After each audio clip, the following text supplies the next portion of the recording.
La séparation, le deuil. Tout le monde y est confronté dans la vie. Que ce soit le deuil d'une personne chère, une séparation dans le couple, une séparation avec des enfants, avec un lieu, un pays. Qui dit deuil dit séparation. La séparation, la plupart du temps, est porteuse d'une douleur plus ou moins forte, plus ou moins intense, qui peut durer des mois, des années, et nous empêche de reprendre le cours de notre vie. Si ce sujet vous touche, eh bien, je vous invite vraiment à rester avec moi.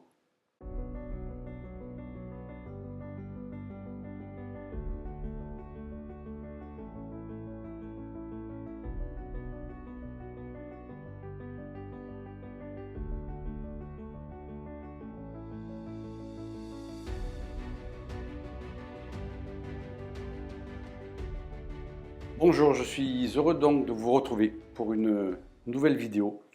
Et si c'est la première fois que vous me rejoignez, eh bien, je suis Yannick Vérité, bioénergéticien quantique et coach en éveil de conscience. Je forme des praticiens au sein de mon école. Et donc, j'ai eu envie de sortir du cadre de cet enseignement et de l'étendre aux personnes en quête d'une vie plus riche de sens. J'ai eu de nombreuses demandes pour aborder le thème du deuil, de la séparation.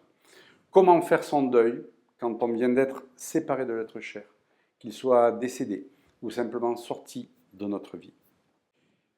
C'est vrai que c'est un sujet délicat car il vient vraiment nous chercher dans nos tripes.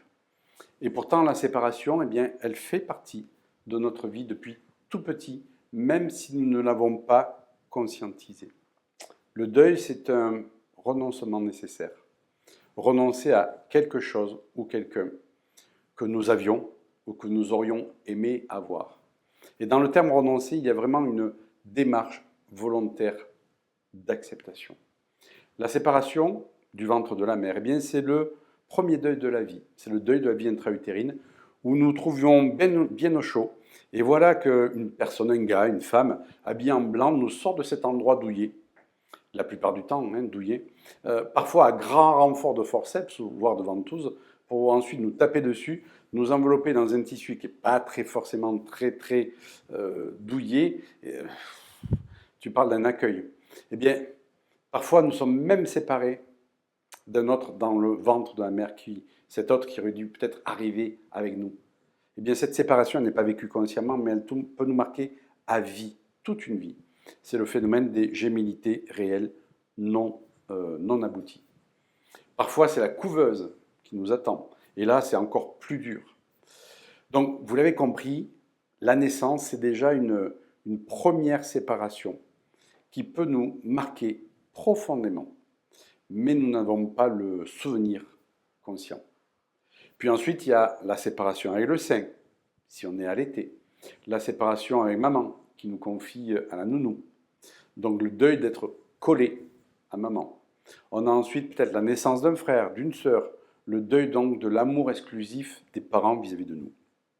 C'est ensuite la rentrée à la maternelle.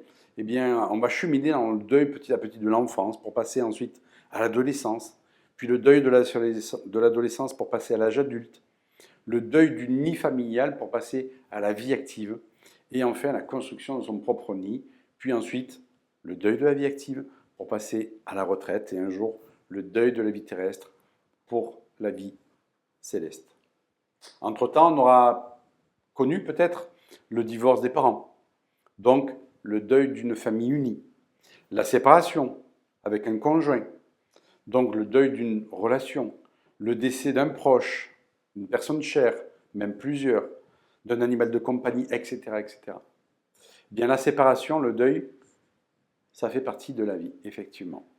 Le deuil, quand il est relié au passage d'une période de vie à une autre, est plus ou moins bien vécu selon les attentes de chacun, ainsi que les circonstances dans lesquelles eh bien, il se produit. Il est certain que si l'adolescence s'accompagne du divorce des parents, l'entrée dans un lycée hostile, le déménagement, la séparation avec les copains, l'adolescent qui vit ça, il va peut-être avoir la nostalgie de son enfance ou alors, au contraire, l'impatience d'entrer dans l'âge adulte, de quitter cette foutue adolescence comme il peut la ressentir. Bien, dans tous les cas, le deuil marque toujours la fin d'une période et le commencement d'une autre. Le deuil d'un couple marque la fin du vécu avec le partenaire pour entrer dans une période de célibat peut-être ou d'union avec un ou une autre partenaire. Mais ce que l'on vivait avec le partenaire précédent, de qui on se sépare, n'existera plus. Si la relation était toxique, eh bien le vécu de ce deuil sera une libération. Dans les autres cas, eh bien ça peut aller jusqu'à être une véritable torture. Et c'est lorsqu'il s'agit du deuil de la relation avec un être aimé que ce dernier s'avère le plus difficile. Et cette douleur, comme je l'ai dit tout à l'heure, elle peut durer des années et des années, empêchant la personne de vivre pleinement sa vie, jusqu'à parfois rester en survie, suspendu juste à un souffle de vie. Tellement la douleur elle est intense et le désarroi profond. Que ce soit le deuil d'une personne décédée ou le deuil d'une relation amoureuse, la douleur elle vient du fait que l'on se demande qu'est-ce que je vais devenir sans lui ou sans elle? Comment je vais pouvoir continuer à vivre ma vie sans lui ou sans elle? En fait, quand on le regarde en face, eh bien, on ne pleure pas l'autre, on se pleure soi-même. Et on ne doit pas se juger pour cela, mais juste avoir vraiment conscience de ce processus. L'autre, s'il nous quitte pour vivre sa vie, une autre vie, eh bien, il continue à faire sa vie. Mais on va pleurer sur nous. Si l'autre décède, on n'a pas à se faire de soucis pour lui, car il va être dans un endroit où il va continuer son chemin dans la lumière. Mais ce que je ressens, c'est qu'il me laisse seul sur terre. Et donc je me sens abandonné. Et si c'est nous qui quittons l'autre, eh bien, ce qui peut nous être douloureux, c'est la culpabilité de laisser l'autre. Et là, effectivement, nous pleurons en regard de la douleur qui est, je dirais, infligée à l'autre. Le deuil, il est douloureux car il fait vraiment appel à la notion de l'abandon. Et c'est pour cela que de l'envisager sous un renoncement nécessaire permet de prendre la distance et d'avoir une autre vision. C'est j'accepte pour pouvoir continuer à vivre. C'est ça le renoncement nécessaire. Et donc il y a plusieurs étapes dans un deuil. La première étape, c'est le choc, c'est l'annonce. C'est l'annonce de la nouvelle, la sidération, le coup de massue qui là nous laisse KO. La deuxième étape, c'est le déni. C'est pas vrai, c'est pas possible. Pas à lui, pas à moi, c'est pas vrai. On peut rester des années sur ce déni. Par exemple, les personnes qui laissent intacte la chambre de l'enfant disparu. Il est évident que si l'on ne sait pas ce qu'est devenu l'être disparu, le deuil est impossible, quasi impossible. Je pense par exemple aux enfants qui ont été enlevés. La troisième étape, c'est la colère, le marchandage. Pourquoi il me laisse? Pourquoi il m'a trahi? Pourquoi elle m'abandonne? Je lui en veux. Ça, c'est pour la colère. Et si c'est le marchandage, bien c'est je ferai tout ce que tu veux, mais reviens s'il te plaît. Ou Dieu, faites qu'elle revienne. Dieu, rendez-le-moi. On voit comme cela des personnes qui en veulent à l'autre de les avoir laissés des années et des années après la séparation. Et pendant ce temps-là, eh bien, cette colère les empêche de vivre leur vie. Quatrième étape, c'est la tristesse. Qu'est-ce que je vais devenir sans lui ou sans elle? Je ne peux pas vivre sans l'autre. Et ça peut durer aussi, bien entendu, très longtemps. La cinquième étape, c'est la résignation. Et là, je ne peux plus rien y faire. Je suis bien obligé de me rendre à l'évidence. C'est comme ça, c'est la vie.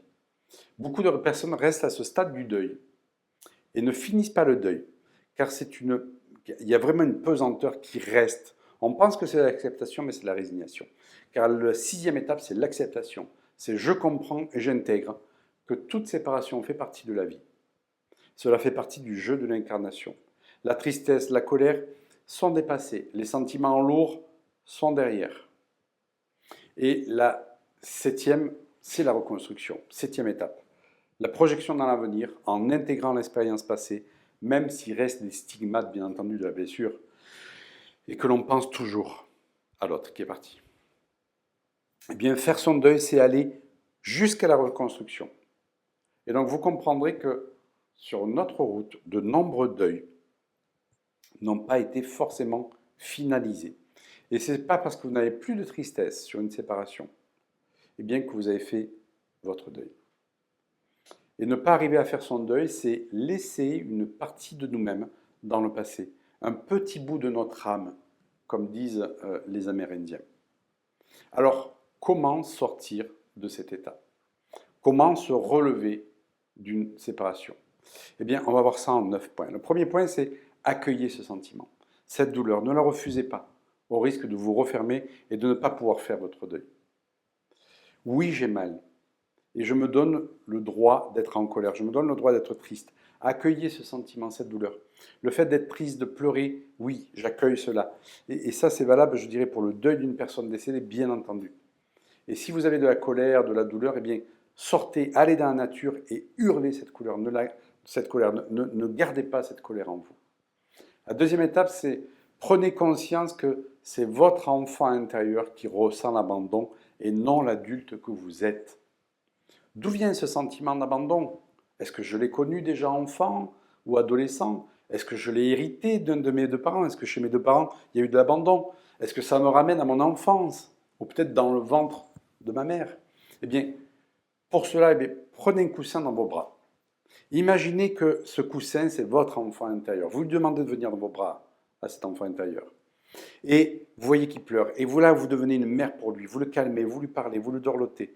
Vous lui dites qu'il n'est pas seul et que vous veillez sur lui, que vous êtes l'adulte maintenant qui veille sur lui et qu'il n'est pas abandonné. Et faites cela autant de fois que nécessaire. C'est miraculeux, je peux vous le garantir. Ça va vous apporter un réconfort immédiat. Et vous faites ça pour toutes les séparations douloureuses, même les séparations passées. Le troisième, c'est prenez conscience de la dépendance affective qu'il pouvait y avoir de façon à ne pas la projeter ultérieurement sur notre relation dans le cas d'une séparation de couple par exemple. Je ne dis pas que cette dépendance, elle existe à chaque fois, bien entendu, mais si vous n'arrivez pas à vous relever, c'est qu'il existe une dépendance cachée. Donc il faut trouver vraiment l'origine. Eh bien, faites-vous aider pour comprendre d'où vient cette dépendance affective. Eh bien, peut-être de l'intra-utérin par la perte d'un jumeau, et ça, vous ne le savez pas consciemment. Ou par votre enfance, par un sentiment d'abandon, etc. La bioénergie quantique, elle est vraiment un outil de choix et de prédilection pour traiter cela. Le quatrième point, c'est prenez conscience que vous pleurez sur vous et non sur l'autre. Vous pleurez sur ce que vous allez devenir.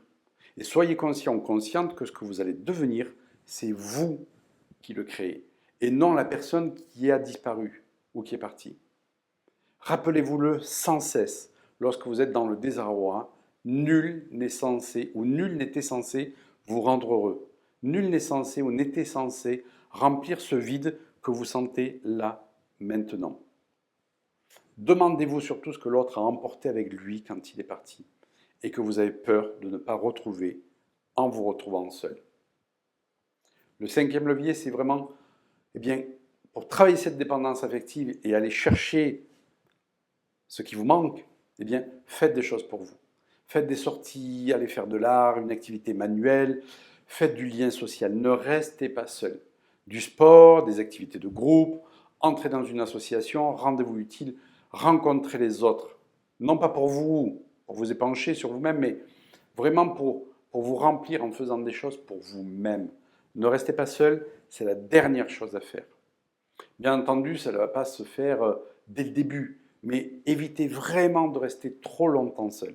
Acceptez d'être entouré, acceptez cette aide et de vous entourer rapidement, ce qui va à l'encontre, bien entendu, des désirs qu'on a de rester seul souvent et de broyer du noir.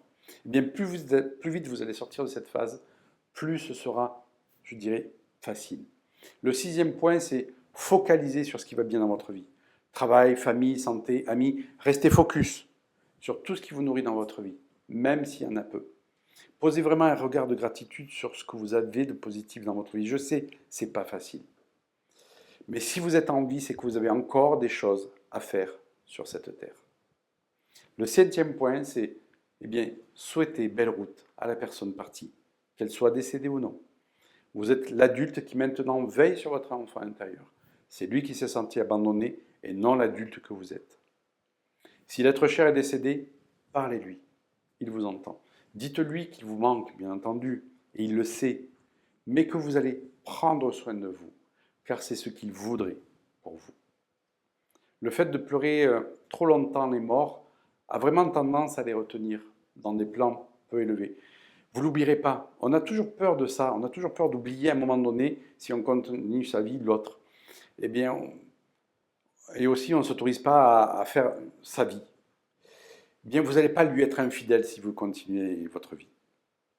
Ça ne se fait pas en un jour, bien entendu, ni en un mois. Soyez conscient que la douleur ne va pas s'en aller comme ça. Mais en actant, eh bien, elle va disparaître un jour et le soleil reviendra. 8, c'est de couper symboliquement la relation avec l'autre partie. Alors soyons bien clairs sur ce point. Ce n'est pas couper le lien d'amour que vous avez avec l'être décédé, bien entendu, car celui-ci ne se coupera jamais. En fait, c'est le lien de souffrance qu'il faut couper. La colère, le manque, la tristesse, la solitude, la peur de rester seul. Eh bien, c'est la même chose pour l'être qui est sorti de votre vie. C'est avant tout un lien de souffrance qu'il faut couper. Car l'amour, lui, il ne s'en va pas du jour au lendemain. Et il ne partira pas. Mais il s'agit de transformer cet amour que vous aviez pour cette personne qui est partie, peut-être en affection profonde. Beaucoup connaissent les bonhommes allumettes de Jacques Martel. Et bien là, je vais vous livrer un acte symbolique que je trouve particulièrement efficace. Vous choisissez un arbre. Vous mettez donc sur le tronc de l'arbre un papier avec le nom et le prénom, voire le visage de la personne qui est partie ou décédée. Vous prenez une ficelle que vous attachez autour de l'arbre et vous l'attachez ensuite autour de votre taille. Vous pensez à toute la souffrance, la tristesse, la colère s'il y en a, le manque, la solitude. Et lorsque vous vous sentez prêt ou prête, eh bien vous coupez cette ficelle en disant vraiment que vous vous libérez des liens de souffrance. Généralement, une fois suffit, mais vous pouvez le pratiquer plusieurs fois, bien entendu, si vous en ressentez le besoin.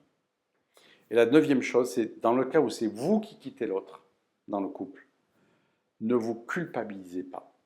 Peut-être votre relation était arrivée à son terme et vous ne pouviez plus rien y faire. Rappelez-vous toujours que vous n'êtes pas responsable du bonheur ou du malheur de l'autre.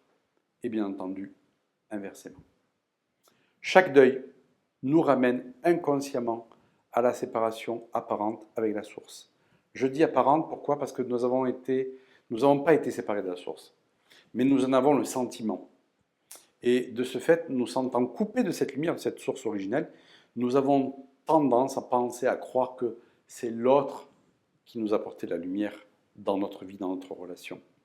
De ce fait, dans un deuil, un renoncement nécessaire, il est encore plus nécessaire de se raccorder à la lumière, de prier, de lever les yeux vers le ciel, vers les présences invisibles, les anges gardiens, les guides, et leur demander de l'aide, et de sentir vraiment qu'ils nous enveloppent là de toute leur douceur, de toute leur chaleur, de tout leur amour, et ils nous soufflent à l'oreille, eh bien, sois tranquille, tu n'es jamais seul. On veille sur toi, et cet être que tu aimes, eh bien, tu le retrouveras tôt ou tard sous une autre forme.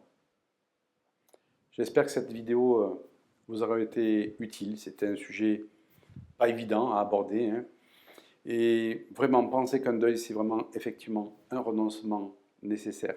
Je vous invite donc à commenter cette vidéo et à la partager, à liker. Et n'hésitez pas à vous abonner à ma chaîne pour d'autres vidéos. Merci.